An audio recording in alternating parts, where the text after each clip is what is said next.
Salut à tous et bienvenue dans cet épisode sur Mercure en Taureau. Donc ici, nous avons affaire à un Mercure vénusien donc qui lui est soumis. Donc il faudrait absolument regarder la position de Vénus dans le thème de la personne à laquelle vous pensez pour savoir comment interpréter ce Mercure. Mais d'un point de vue général, c'est l'objet de l'épisode. Bienvenue sur Astro by Gis. Ouais, c'est Odalie qui introduit l'épisode. Mademoiselle qui a d'ailleurs cette position astrale dominante. Et donc, Mercure en Taureau, c'est des personnes qui sont branchées fric. Voilà, si on peut le dire très simplement, de manière très terre à terre, que l'argent domine les pensées. Donc vraiment, c'est cela d'un point de vue symbolique quand il n'y a pas d'autres aspects du thème qui le contredisent.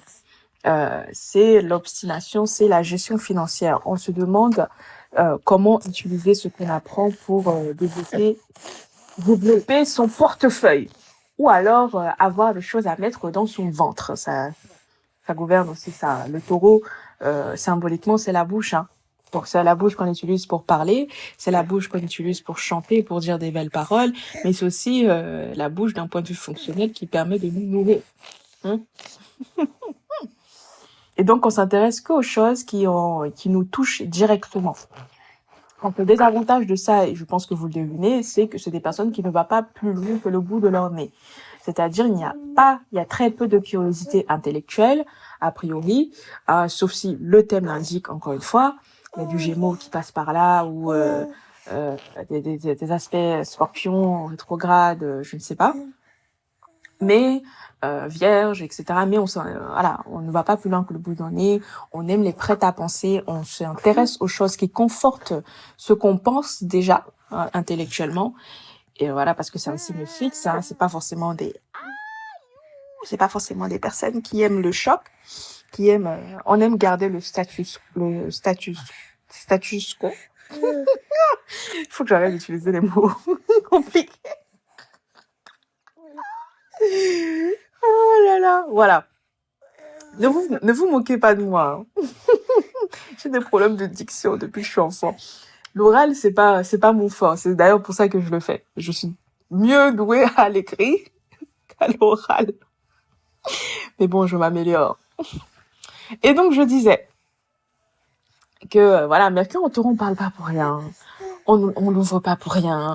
On va pas ouvrir un livre juste pour avoir l'air, avoir de la culture générale ou avoir l'air intelligent. Non.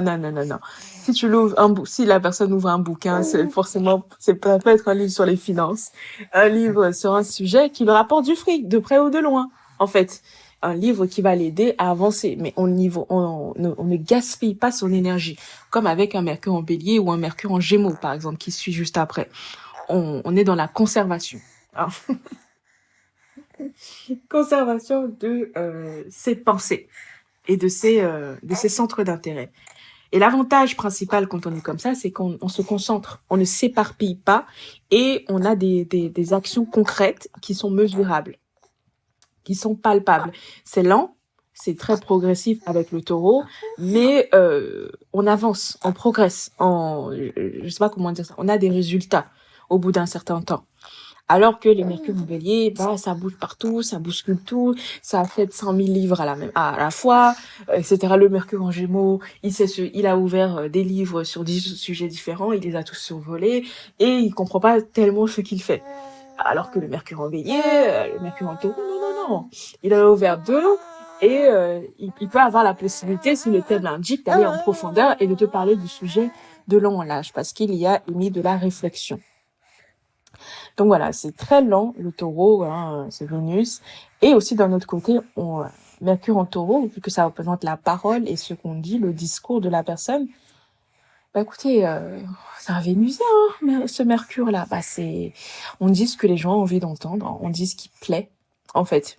On dit ce qui ne va pas trop bousculer les gens, qui ne va pas les frustrer. On garde la diplomatie vénusienne et on veut rester sociable. On ne veut pas briser les liens, comme avec un bélier ou un scorpion, par exemple. Non. C'est vraiment, on essaye de ne pas frustrer autrui. Et donc voilà, c'est comme ça qu'on parle purement et simplement quand on a un Mercure en Taureau.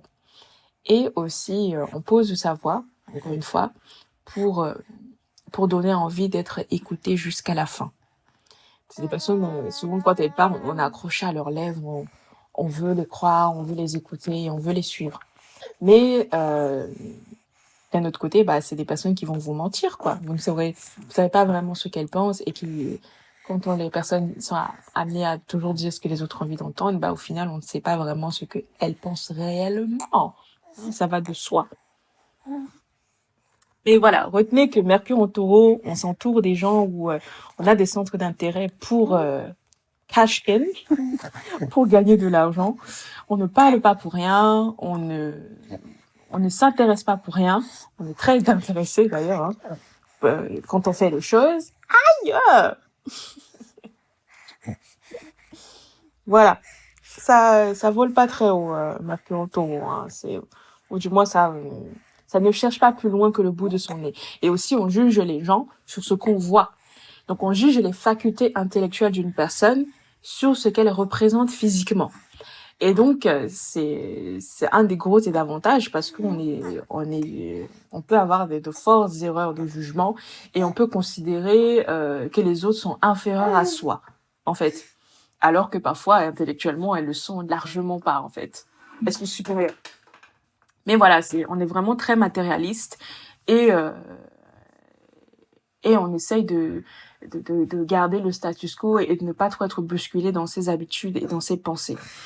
Voilà, c'est pas des personnes qui vont être curieuses, aller chercher ce que les autres pensent ou aller chercher des contre-arguments, aller chercher ce que les autres se disent, etc. Non, non, non. D'ailleurs, je pense que les personnes qui ont un Mercure en Taureau, ils doivent beaucoup aimer. Hein. Si c'est un Mercure simple, hein, comme je vous dis, encore une fois, je le répète, mais c'est pas forcément tous les Mercure en Taureau, c'est vraiment un aspect du thème, parmi plein d'autres. Mais voilà, je pense que c'est des personnes qui doivent adorer le système des algorithmes qui te proposent automatiquement et systématiquement des sujets qui t'intéressent déjà, des sujets qui ne vont pas trop te bousculer, des choses que tu as déjà regardées, pour continuer à conforter tes pensées et à conforter ce que tu penses déjà savoir. Voilà, c'est un peu ça. Et on va pas chercher des choses qui vont nous perturber, hein, ou perturber les autres autour de nous. Et donc, c'est un très bon Mercure pour le chant aussi, la musique et tout, et le théâtre, hein, et des ouvrages d'amour aussi. Hein. Oh, c'est beau.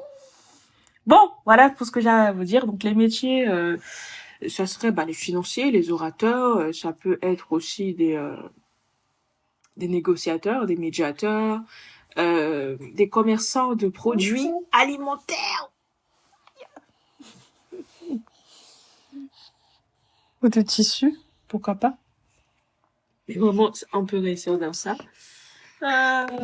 Surtout si le mercure, il est important. Et d'un point de vue santé, Mercure en Taureau, on peut, vu que c'est la gorge, littéralement, hein, la bouche aussi, c'est des maux de gorge, simplement les irritations qui peuvent parfois amener à des troubles pulmonaires. Attendez, je vais regarder qui a Mercure en Taureau. Alors de souvenirs, je pense que JFK, Kennedy, l'ex-président qui a été assassiné des États-Unis. Je pense de souvenirs aussi... Oh my God, girl! De souvenirs, attendez, je regarde. Donc, des personnalités qui ont un Mercure en Taureau, vous avez Johnny Depp, Robert Pattinson, Kanye, ou plutôt Ye, George Clooney. Oh my God, yes, yes baby, yes. Megan Fox, vous avez David Beckham, voilà, Robert, John Fitzgerald Kennedy, voilà. Vous avez Henry Cavill, je pense que c'est celui qui a joué dans... Il m'a l'air d'un super-héros, lui. Je sais pas lequel c'est. Quand il est... C'est Batman? Je ne sais pas qui c'est. Henry Cavill. Oh my God, he's handsome.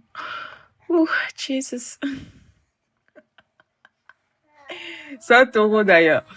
Vous avez Tom Holland, vous avez Jessica Alba, vous avez Penelope Cruz. Vous avez Freud. Ah, intéressant. Vous avez Naomi Campbell. Si vous l'avez déjà entendu parler, vous comprenez bien le Mercure en Taureau. Elle est vraiment très gracieuse quand elle parle et le côté provoquant vient de son Mars en Gémeaux. Voilà, c'est toujours ça, elle utilise les mots pour blesser autrui. Mais elle est très vénusienne quand elle parle. Vous avez Yannick Noah et vous avez, alors je vois plein de visages qui m'intéressent pas. MLK, vous avez, je ne sais pas qui sont ces gens. Malcolm X, voilà. Vous avez Morgan Freeman. Et on va prendre des derniers exemples parce qu'on va terminer. Vous avez John Cena. Oh yes, man. John Cena. Oh, qui a déjà entendu la voix de John Cena? Oh my lord, Jesus. J'espère mon mec il regarde pas. Oh Seigneur, il est trop jaloux. Man, John Cena. C'est bon, j'arrête.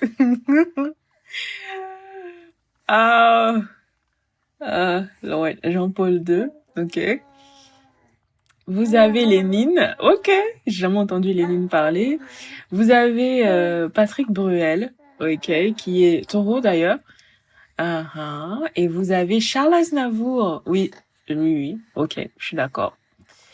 Et vous avez un dernier exemple, parce que je vous cite pas tout ce que je vois parce que je les connais pas. Stevie Wonder, yes, Lizzo, of course. Et voilà, c'est terminé pour la liste. N'hésitez pas à aller regarder sur Astrothème si vous en voulez plus. Odalie vous dit au revoir parce qu'elle a besoin de sa maman. À très vite sur Astro by Jessie. Bye bye. Hey, mettez les likes. Vous mettez les likes. Mettez les likes.